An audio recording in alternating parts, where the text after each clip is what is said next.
Hello friends, सहारा के पीड़ित निवेशकों के लिए आज एक बहुत बड़ी खुशखबरी छत्तीसगढ़ के रायगढ़ से आ रही है। दोस्तों, कल मैंने एक वीडियो बनाया था जिसमें बताया था कि कैसे न्यायालय के माध्यम से एक पीड़ित निवेशक को 4.5 लाख रुपए का भुगतान हुआ।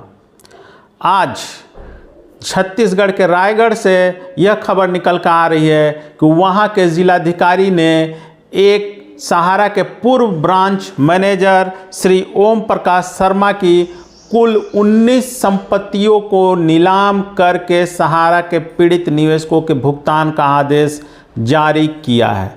जी हां दोस्तों, यह मामला काफ़ी समय से वहां के जिलाधिकारी के न्यायालय में लंबित था। अब उन्होंने यह फरमान जारी कर दिया है कि पूर्व ब्रांच मैनेजर, जो सहारा के पूर्व ब्रांच मैनेजर ओम प्रकाश शर्मा थे, उनकी 19 संपत्तियों को नीलाम किया जाए और जो भी राशि प्राप्त हो उसका भुगतान सहारा के पीड़ितों को किया जाए। तो दोस्तों, ये एक बहुत बड़ी खबर है। क्या है पूरी खबर तथा अब इस खबर का आपके ऊपर क्या प्रभाव पड़ने वाला है, मैंने कल के भी वीडियो में बताया था कि अब आपके भुगतान का एक आखिरी रास्ता सिर्फ न्यायालय ही बचे हैं। आंदोलन से आपको कुछ नहीं होने वाला है, सरकार भी कुछ नहीं करने जा रही है, लेकिन न्यायालय एक ऐसा रास्ता है जहां पर आप अपनी लड़ाई लड़कर अपना डूबा हुआ पैसा वापस पा सकते हैं। दोस्तों, सबसे पहले हम लोग बात करेंगे कि पूरी खबर क्या है। अगर आप लोगों ने अभी तक हमारे चैनल को सब्सक्राइब नहीं किया है तो प्लीज़ सब्सक्राइब कर लीजिए। जो खबर आ रही है वो छत्तीसगढ़ के रायगढ़ से है। इसमें जो खबर आ रही है जिसमें कहा गया है, मैं स्क्रीन पर खबर पूरी लगा दूंगा, आप खुद भी पढ़ सकते हैं कि जिला दंडाधिकारी मतलब जो वहाँ के जिलाधिकारी कलेक्टर होते हैं उन्हें ही जिला दंडाधिकारी कहा जाता है। कलेक्टर कार्तिक गोयल की न्यायालय में सहारा के पूर्व मैनेजर ओम प्रकाश शर्मा की 19 संपत्तियों को चिन्हित करके उन्हें कुर्की का आदेश पारित किया गया है। सहारा इंडिया परिवार नाम के जो सहारा इंडिया परिवार के जालसाजी बैंक में रायगढ़ जिले के लाखों निवेशकों के पैसे जमा है, जिन्हें दिलाने का प्रयास सामाजिक कार्यकर्ता हिंदू शक्ति प्रमुख नरेश कंकरवाल एवं विकास निगानिया रवि शंकर दुबे ने सड़क से लेकर सदन तक की लंबी लड़ाइयाँ लड़ी और विकास निगानिया ने दिन रात एक करके न्यायालय में अपनी एड़ी चोटी का जोड़ लगा दिया। तो वहीं निस्वार्थ भाव से अन्न जल त्याग कर हिंदू शक्ति प्रमुख नरेश कंकरवाल ने आमरण अनशन से लेकर भूख हड़ताल तक सड़कों पर एक लंबी लड़ाई लड़ी। तो इस प्रकार आप लोग पूरी खबर आप पढ़ लीजिएगा। इस प्रकार आप देख रहे हैं कि किस प्रकार कानून न्यायालयों की मदद से लोग लड़ रहे हैं और उन्हें उनका भुगतान मिल रहा है। ऐसा नहीं है कि उन्हें भुगतान नहीं मिल पा रहा है। अगर बात करें सरकार की तो सरकार का आप देख ही रहे हैं किस प्रकार रिफंड पोर्टल के द्वारा सरकार 99% लोगों के क्लेम को रिजेक्ट कर रही है। आंदोलन हो रहे हैं तो सरकार के कानों में जू नहीं रेंग रही है। प्राइम टाइम मीडिया हमारे आंदोलनों को दिखाता नहीं है, सरकार ध्यान नहीं दे रही है, सेबी नकार देता है। बर्ड्स में बहुत सारे मैंने वीडियो बनाए हैं बर्ड्स एक्ट को लेकर कि किस प्रकार बर्ड्स एक्ट एक झुनझुना है। बर्ड्स एक्ट के माध्यम से भुगतान संभव नहीं है, सेबी भी नकार चुका है और इस एक्ट में कुछ ऐसे प्रावधान हैं जिसके चलते 2019 से पूर्व के जितने भी मैच्योर्ड अकाउंट हैं उनका भुगतान बर्ड्स एक्ट से नहीं हो सकता। आप मेरे पिछले वीडियो में जाकर ये सब देख सकते हैं। तब ऐसे में जब यह मामला रायगढ़ के जिलाधिकारी के सामने आया और एक लंबी कानूनी लड़ाई के बाद रायगढ़ के जिलाधिकारी ने पाया कि वहाँ के फ्रेंचाइजी मैनेजर ओम प्रकाश शर्मा ने लोगों के साथ धोखाधड़ी की, लोगों के पैसे का गबन किया, तो ऐसे में उन्होंने फ्रेंचाइज मैनेजर ओम प्रकाश संपत्ति की 19 संपत्तियों को चिन्हित किया है और उन्हें तत्काल नीलाम करके कुर्क करके निवेशकों के भुगतान का आदेश जारी कर दिया है।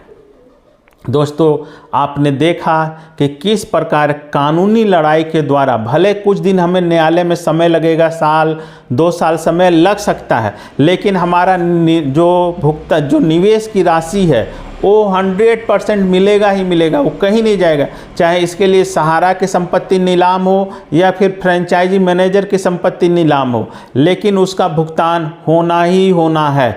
जबकि जो भी चाहे बात करें अगर सरकार की या फिर सेबी की या फिर हाई कोर्ट सुप्रीम कोर्ट की, तो वहाँ सुप्रीम कोर्ट में भी आप देख सकते हैं कि सुप्रीम कोर्ट का आदेश होने के बाद भी चूंकि सरकार उसे लागू नहीं कर रही है, सुप्रीम कोर्ट का आदेश भी सही है लेकिन अब लागू तो सरकार को करना है। लेकिन केंद्र सरकार ने किस प्रकार से रिफंड पोर्टल बनाकर लोगों को ठगने का प्रयास किया आप समझ सकते हैं। सेबी है, सेबी का भी एकदम निगेटिव रोल है, लोगों निवेशकों के हितों की उसे बिल्कुल चिंता नहीं है।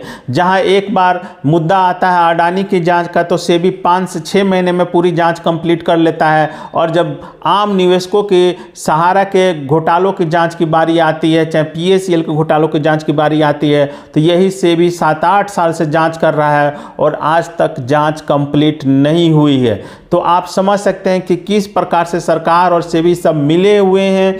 जो सहारा कंपनियां हैं, मैंने बहुत सारे वीडियो में आपको पहले बताया कि सहारा मैनेजमेंट, सरकार सब आपस में मिले हुए हैं। न्यायालयों में ये जो केस मुकदमे चल रहे हैं सब परस्पर आपसी सहमति से सब ये लोग आपस में डेट ले लेते हैं, लंबी लंबी तारीखें ले ली जाती हैं और आम निवेशक को झुंझुना पकड़ा दिया जाता है। तो ऐसे में सिर्फ एक यही रास्ता है कि आम निवेशक स्वयं अब न्यायालय में जाएं और अपने साथ हुई धोखाधड़ी की शिकायत न्यायालय से करें, थानों में जाकर सहारा मैनेजमेंट के खिलाफ, फ्रेंचाइजी के खिलाफ एफआईआर दर्ज करें, फ्रॉड 400 आईपीसी के सेक्शन 420, 406, 120B की धाराएं लगाकर जब सहारा मैनेजमेंट और सहारा के अधिकारियों पर केस मुकदमे होंगे, जब उन्हें जेल जाना पड़ेगा तभी आपका भुगतान संभव हो पाएगा, नहीं तो नहीं हो पाएगा। और इस कानूनी लड़ाई में आपको बहुत ज़्यादा मेहनत नहीं है। आप लोग 2, 4, 5, 10 लोग एक संगठन बना लीजिए और संगठन बनाकर आप लोग सभी लोग जाकर एफआईआर दर्ज किए। इसमें आपका खर्चा भी कम लगेगा। हाँ, समय थोड़ा लग सकता है, 6 महीना साल भर लग सकता है, लेकिन ये 100% गारंटी है कि आपको भुगतान होगा, क्योंकि जो आईपीसी के सेक्शन 420, 406 और 120B की जो धाराएं होती है ये नॉन अवेलेबल होती हैं। और अगर आप सहारा मैनेजमेंट को पार्टी बनाएंगे, फ्रेंचाइजी मैनेजर को पार्टी बना के केस करेंगे तो उनको नॉन अवेलेबल वारंट इशू हो जाएगा और इस स्थिति में उन्हें बेल लेने आना ही पड़ेगा। और जो इस प्रकार के केसेज आजकल हो रहे हैं उसमें सुप्रीम कोर्ट का डायरेक्शन है कि जो भी अधीनस्थ न्यायालय है जब तक इस प्रकार के फ्रॉड के केसेस में जब तक उसका भुगतान नहीं हो जाए, पेमेंट नहीं हो जाए, तब तक बेल नहीं देना है। पिछले जो कल मैंने जो वीडियो बनाया था उसमें भी यही केस था। जो पहाड़गंज निवासी नियाज अहमद थे उनका भी 4.5 लाख रुपए का भुगतान ड्यू था, और जब स्वप्ना राय, ओपी श्रीवास्तव, अलख सिंह ने जब पेमेंट किया तभी जाकर वहाँ के जो 30,000 कोर्ट है वहाँ से उन्हें एंटीसिपेटरी बेल मिल पाया। तो इस प्रकार आप देख रहे हैं कि न्यायालयों से हमें शीघ्र और अच्छा न्याय मिल रहा है। तो इस स्थिति में मैं तो यही कहूँगा कि आप लोग, अगर आपके साथ धोखाधड़ी हुई है तो आप लोग समूह में जाकर जो वहाँ के जो स्थानीय थाना है वहाँ पर जाकर एफआईआर दर्ज करें, तभी आपका भुगतान सुनिश्चित हो पाएगा। तो उम्मीद करता हूं दोस्तों मेरे द्वारा जो यह अपडेट दी गई है वो आपको अच्छी लगी होगी। कमेंट करके ज़रूर बताएं कि यह वीडियो आपको कैसा लगा।